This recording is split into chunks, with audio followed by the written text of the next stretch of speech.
ପାଞ୍ଚ ଲକ୍ଷ ଟଙ୍କା ଆଉ ଗାଡି ସୁନାର ଦବା ପାଇଁ, ନହେଲେ ତମ ଝିଅକୁ ମାରିଦେବେ କହିଲେ।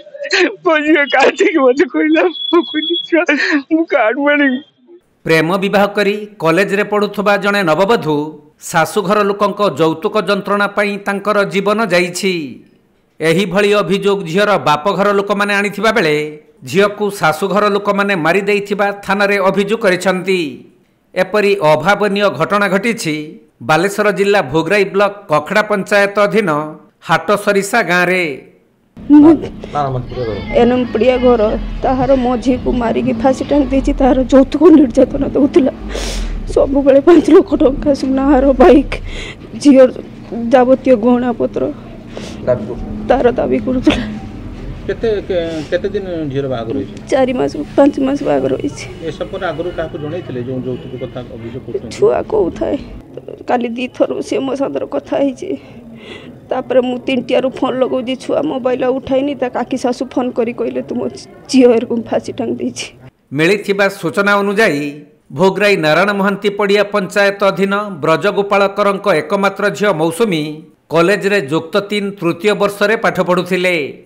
ଆଉ ସେ ହାଟସରିଷା ଗାଁର ବିଜୟ ସାମଲଙ୍କୁ ଭଲ ପାଉଥିବା ବେଳେ 5 ମାସ ପୂର୍ବରୁ ଉଭୟ ପଳାଇ ଯାଇ ପରେ ବିବାହ କରିଥିଲେ। ତେବେ ସେତେବେଳେ ମୌସୁମୀଙ୍କ ବାପଘର ଲୋକମାନେ ଯଥାସମ୍ଭବ ଯୌତୁକ ଆକାରରେ କିଛି ସାମଗ୍ରୀ ଦେଇଥିଲେ। କିନ୍ତୁ ପରବର୍ତ୍ତୀ ମୁହୂର୍ତ୍ତରେ ମୌସୁମୀଙ୍କ ଶାଶୁଘର ଲୋକମାନେ ଅଧିକ ଯୌତୁକ ଦାବି କରି ମୌସୁମୀଙ୍କୁ ବାରମ୍ବାର ନିର୍ଯାତନା ଦେବା ସହ ମାରିଦେଇଥିବା ତାଙ୍କ ବାପା ଅଭିଯୋଗ କରିଛନ୍ତି। ମୁଁ ଗତ 5 ମାସ ଆଗରୁ ମୋ ଝିଅକୁ ସେ ବିଜୟ କୁମାର ସାମଲ ଉଠେଇ ନେଇକି ବାହା ହେଇଥିଲେ। ଲଭ୍ ମ୍ୟାରେଜ କରିଥିଲେ। କଲେଜରୁ ଉଠେଇ ନେଇ, ସେ କଲେଜରୁ ପଢୁଥିଲା। ମୋ ଝିଅ ଗ୍ରାଜୁଏସନ 3rd ଇୟର ଏଟା ଥିଲା ତାର। ସେ ପଢୁଥିଲା ସମୟରେ ତାକୁ ଉଠେଇ ନେଇକି ସେ ମ୍ୟାରେଜ କରିଥିଲେ। ମ୍ୟାରେଜ କଲା ପରେ ତାଙ୍କ 4-5 ଦିନ ବାହାରେ ରହିକି ପୁଣି ଆମେ ଘରକୁ ଯେତେବେଳେ ଖୋଜାଖୋଜି କଲୁ ଝିଅକୁ, ସେ ତାଙ୍କ ଘରକୁ ଆସିଲେ। ତାଙ୍କ ଘର ଖବର ଦେଲେ। ଆମେ ଯାଇ ପହଞ୍ଚିଲୁ, ଲୋକ ଲାଗି ତାଙ୍କ ଗାଁରେ ପହଞ୍ଚିଲୁ। ପହଞ୍ଚିଲା ପରେ ସେଟା ଗୋଟେ ବସିକି ମ୍ୟୁଚୁଆଲ କଲେ। ମ୍ୟୁଚୁଆଲ କରିକି ଆମେ ଗାଁକୁ ଘୁରିକି ଆସିଲୁ। ଇତି ମଧ୍ୟରେ ଯିବା ଆସିବା ହଉଥିଲା। ଝିଅ ବି ପଢାପଢି କରୁଥିଲା। ସେତେବେଳେ କଥା ଆଲୋଚନା ହେଇଥିଲା ଯେ କିଛି ଜିନିଷ ପତ୍ର ଦାବି ଦେବା କରିବ ନାହିଁ ବୋଲି। ଆମେ ସେଠି ବସିକି କଥା ଆଲୋଚନା କରିଥିଲୁ। ଯାହା ପାରିବି ମୁଁ ଦେବି, କିନ୍ତୁ କିଛି ଜିନିଷ ପତ୍ର ଦାବି ଦେବା ନାହିଁ। ତାପରେ ଆମେ ସେଠୁ ପଳେଇ ଆସିଥିଲୁ। ଆସି ଛୁଆ ବି ପଢୁଥାଏ, ଇଏ ବି ଥାଏ। ଏମିତି ଭିତରେ ବିତିଗଲା। କିଛି ବି ମୁଁ ଜିନିଷ ଦେଲି। ଦେଲା ପରେ ଝିଅ ଏଇ କିଛି 15 ଦିନ ଆଗରୁ ଏଇ କଲେଜ ଯିବା ରାସ୍ତାରେ ମୋ ସହିତ ଦେଖା ହେଇଥିଲା, ଭେଟ ହେଇଥିଲା। ତାର ମତେ କହିଲା, ବାପା 5 ଲକ୍ଷ ଟଙ୍କା ଆଉ ଗାଡି ସୁନାର ଦବା ପାଇଁ, ନହେଲେ ତମ ଝିଅକୁ ମାରିଦେବେ କହିଲେ। ମୋ ଝିଅ କାନ୍ଦିକି ମତେ କହିଲା, ମୁଁ କାର୍ଡ ଆଣିବି। ବ୍ୟବସ୍ଥା କରିକି ଦେଖୁଛି। ଆଜି ଦେଖିଲା ବେଳକୁ କାଲି ମାରିକି ଆତ୍ମହତ୍ୟାର ରୂପ ଦଉଛନ୍ତି।